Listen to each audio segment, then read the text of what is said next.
Hello viewer, இன்னிக்கு நாம மனித குலத்தின் அழிவுகாலம் ஆரம்பித்து விட்டது அப்படின்னு சொல்லாம நாம் வாழும் பூமியின் அழிவுகாலம் சிறிது சிறிதாக ஆரம்பித்து விட்டது என்று சொல்லலாம். அத பத்தி இந்த வீடியோல தெளிவாக பார்க்கலாம். சமீப நாட்களாக அதிக அளவிலான திமிங்கலங்கள் கரை ஒதுங்கி இருக்கிறது. கடற்கரைகளில் தென்பட ஆரம்பித்துள்ள டூம்ஸ்டே மீன்களை பார்த்து பொதுமக்கள் பயப்படுகின்றனர். இதன் காரணம் என்ன? வெளிச்சம் கூட இல்லாத கடலின் ஆழமான பகுதியில் வசிக்கும் மீன்கள் எதற்காக கடலின் மேற்பரப்பை நோக்கி செல்கிறது உள்ளிட்ட பல்வேறு கேள்விகளுக்கான பதிலை இந்த வீடியோல நம்ம பார்க்க போறோம். பூமி 71 விழுக்காடு கடலால் ஆனது, பாக்கி 21 விழுக்காடு தான் நிலத்தால் ஆனது. குறிப்பாக பூமி வெப்பமயமாக்குதல் உள்ளிட்ட பல்வேறு காரணங்களால் பூமி காலநிலை மாற்றத்தை எதிர்நோக்கி போராடி வருகின்றது. இதன் காரணமாகத்தான் நிலம், காற்று உள்ளிட்டவைகள் மாசடைந்து பூமியில் பெரும் தாக்கத்தை ஏற்படுத்தி வருகிறது. இப்போ கடல்லையும் புது பிரச்சனை ஆரம்பிச்சிருக்கு. கடல்ல நாம தூக்கி போடற குப்பைகள் கடல் உயிரினங்களிடம் தாக்கத்தை ஏற்படுத்துகிறது. இதன் ஒரு பகுதியாகத்தான் கடற்கரைகள்ல சமீப நாட்களாக வழக்கத்துக்கு மாறாக நடந்த 3 சம்பவங்களை பத்தி பார்க்கலாம். கடந்த சில தினங்களுக்கு முன் ஆஸ்திரேலியாவோட தஸ்மானியா கடற்கரையில் 150க்கும் மேற்பட்ட பால்ஸ் கில்லர் வகை திமிங்கலங்கள் கரை ஒதுங்கி இருக்கின்றது. இந்த வகையான திமிங்கலங்கள் கடலோட 3000 அடி ஆழம் வரை சென்று மூச்சு விற்றதுக்காக மட்டும் கடலோட மேற்பரப்புக்கு வருகின்றது. ஆனா கடந்த சில நாட்களுக்கு முன்னதாக 150க்கும் மேற்பட்ட பால்ஸ் கில்லர் வகை திமிங்கலங்கள் இறந்த நிலையிலும் உயிருக்கு போராடிய நிலையிலும் கரை ஒதுங்கி இருக்கு. இதை பார்த்த ஆஸ்திரேலிய அரசு மற்றும் ஆராய்ச்சியாளர்கள் உயிரோட இருக்கிற திமிங்கங்களை காப்பாற்ற எவ்வளவோ முயற்சிகளை மேற்கொண்டார்கள். ஆனால் ஒன்றுமே பலனளிக்காத சூழ்நிலையில் மொத்த திமிங்கலங்களையும் கருணை கொலை செய்ய முடிவு செய்தார்கள்.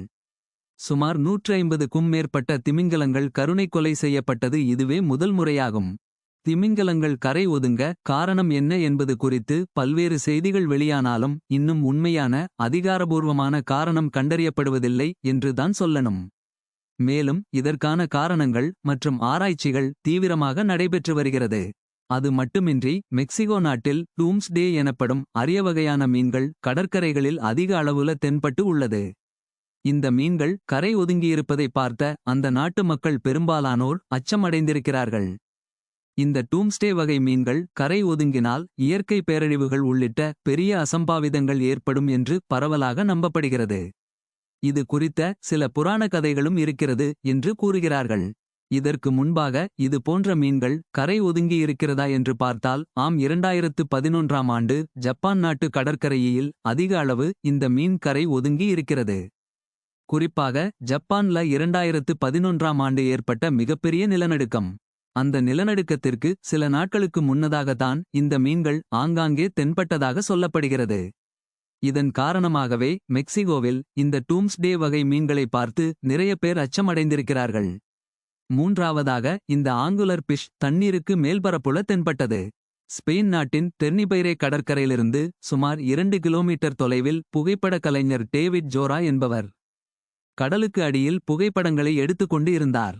அப்போது அங்கே வித்தியாசமான ஒரு மீன் ஆழத்துல இருந்து கடலின் மேற்பரப்புக்கு வருவதை பார்க்கிறார். அதை ஒரு வீடியோவாகவும் பதிவு செய்கிறார். அந்த மீன் தான் ஆங்குலர் பிஷ். நீமோ படம் பார்த்தவர்களுக்கு இந்த மீனை ஞாபகத்துக்கு கொண்டு வர முடியும். குறிப்பாக இந்த ஆங்குலர் பிஷ் ஆனது கடல் மட்டத்தில் இருந்து சுமார் 6 கிலோமீட்டர் ஆழத்தில் வசிக்கக்கூடியது.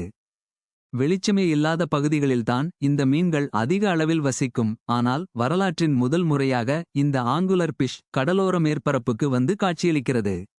இந்த நிலையில் சூரிய வெளிச்சத்தை கண்ட 2 மணி நேரத்தில் இந்த மீன் உயிரிழந்தது.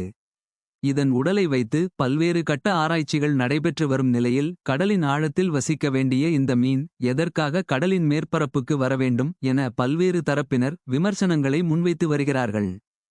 குறிப்பாக இயற்கை வடிவமைத்தபடி அந்தந்த உயிரினங்கள் அந்தந்த இடத்தில்தான் இருக்க வேண்டும் எனவும் காலநிலை மாற்றம் மற்றும் புவி வெப்பமயமாதல் உள்ளிட்ட காரணங்களால் தற்பொழுது கடலிலும் இவ்வாறான சம்பவங்கள் நடைபெற ஆரம்பித்து விட்டதாக பரவலான கருத்து முன்வைக்கப்படுகிறது. இதற்கெல்லாம் முழு காரணங்களும் மனிதர்களாகிய நாமதான். இன்னும் எவ்வளவு பேரழிவுகளை நாம சந்திக்க போறோம்னு தெரியல. இந்த வீடியோ பிடிச்சிருந்தா இந்த சேனலை சப்ஸ்கிரைப் பண்ணுங்க. நன்றி.